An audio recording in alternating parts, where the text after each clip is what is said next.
जय गुरु जी। सत्संग bye Jaya aunty on 20 दिसंबर 2015।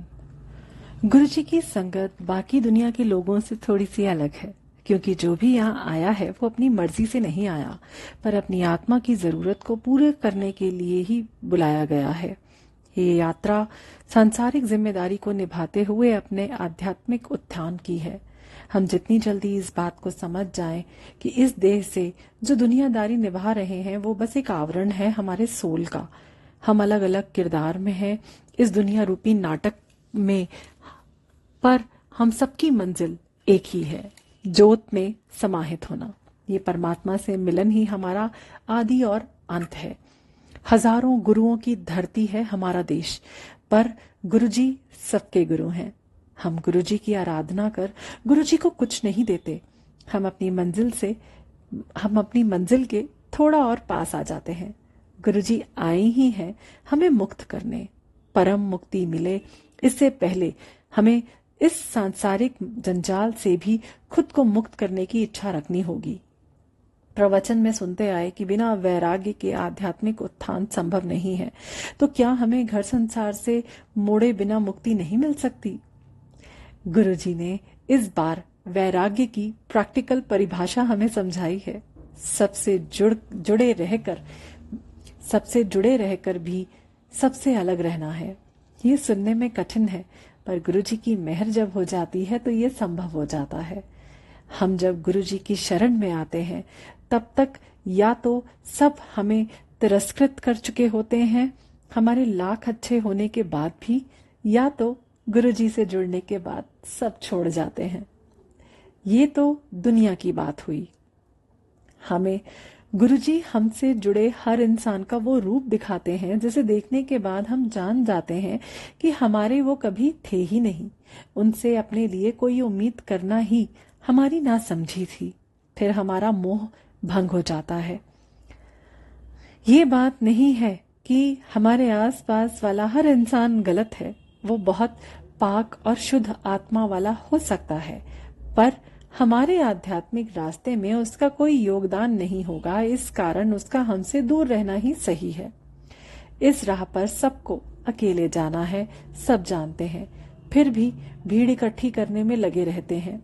अपना अपना रास्ता है, गुरुजी गाइड कर रहे हैं, फिर भी हम सहमति जुटाने के चक्कर में रहते हैं। क्या ये हम सही कर रहे हैं? यदि हम गलत करेंगे तो हमें बता दिया जाता है। हम अपनी आवाज सुनने की कोशिश तो करें। जब तक दूसरों की सुनते रहेंगे हमारी अंतरात्मा की सुनने की आदत ही नहीं पड़ेगी।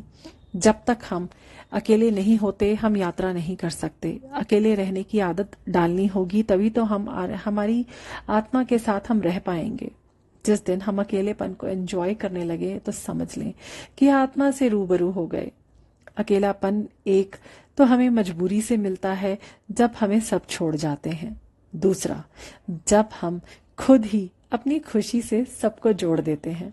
जब हम छोड़ना सीख जाते हैं, ये अवस्था बहुत ही सुंदर है, क्योंकि अब किसी से कोई शिकायत नहीं रहती। हम सबसे एक जैसा प्यार करने लगते हैं। सब हमसे जुड़े होते हैं पर हम किसी से नहीं। प्यार सबसे, पर बिना कुछ पाने की उम्मीद से। जो दे दिया किसी ने प्यार, गुरुजी की मेहर मानकर स्वीकार कर लिया। नहीं दिया तो कोई गम नहीं, अपनी ही मस्ती में मस्त। कुछ भी नहीं छोड़ना है बुरी आदतों के सिवाय। घर परिवार दुनियादारी सबके साथ अपनी ड्यूटी सेवा भाव से निभा सकते हैं। हम अपनी यात्रा पर निरंतर आगे बढ़ते हुए धीरे धीरे हम पाएंगे कि हमने जितना छोड़ा था उससे दुगना साथ चल रहे हैं। फिर हमारा समर्पण होते ही दुनिया बदल जाती है। सब कुछ खुद ब खुद होता हुआ प्रतीत होता है। हमें लगता है कि हम बस कर रहे हैं, कराने वाले हाथ गुरुजी के हैं। ना तो काम के सफल असफल की चिंता सताती है, ना ही आज और अभी के अलावा किसी भविष्य का इंतजार रहता है। जो रंग राखे सब मंजूर। गुरुजी इतने शक्तिशाली हैं कि किसी भी संगत को अथाह आध्यात्मिक शक्ति देकर अपनी गद्दी पर बिठा सकते थे, पर ऐसा नहीं किया, क्योंकि वो खुद हर संगत के साथ हर वक्त जुड़े रहते हैं। किसी भी मिडलमैन की जरूरत नहीं है उनकी बातों और दिशाओं को समझने के लिए। अपनी माँ से कैसे प्यार करना है हम किसी और से थोड़े ही सीखते हैं। बस आवाज तो दें गुरुजी को दिल से, पूरी प्रकृति को लगा देते हैं अपनी एक संगत की पुकार पर। हम सब नौसिखिए हैं। जब भी हमारी बातों को बिना आत्मचिंतन के ग्रहण करना शुरू करे, जब भी कोई हमारी बातों को बिना आत्मचिंतन के ग्रहण करना शुरू करेगा, अपना ही रास्ता रोक रहा होगा। गुरुजी को समझाना होता है वो समझा ही दे, गुरुजी को जो समझाना होता है वो समझा ही देते हैं।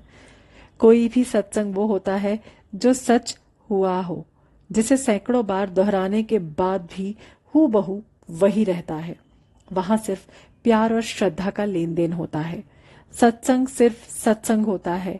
वो प्लेटफॉर्म देखकर नहीं किया जाता कि यहाँ लोग क्या सुनना चाहते हैं। जिसे समझ आई गुरुजी की कृपा, जिसे समझ नहीं आई शायद उसका समय नहीं आया है इन बातों को समझने के लिए। सिर्फ गुरुजी को ही सुनना शुरू करें, खुद जुड़ें गुरुजी से, यही हमें ले जाएगा असल चीज तक। सत्संग के बाद गुरुजी सीधा घर जाने को कहते हैं। वो जानते हैं कि हम इंसान सत्संग पर भी अपनी टीका टिप्पणी करने से बाज नहीं आएंगे। यदि खुद के साथ रहेंगे तो ही सत्संग को आत्मसात कर पाएंगे। संगत से ज्यादा मिलना जुलना बढ़ाने की जगह हम गुरुजी से अपनी नजदीकियां बढ़ा सकते हैं। खुद के साथ रहना सीखना बहुत जरूरी है। खुद को आजाद रखना सीखना होगा हमें, तभी हम वो आनंद को महसूस कर पाएंगे जो हमारी सृष्टि के साथ हमें दिया गया है। पर हम सामाजिक बेड़ियों के इतने आदी हो गए हैं कि अभी भी उन्हीं से बंद कर रहना अच्छा लगता है।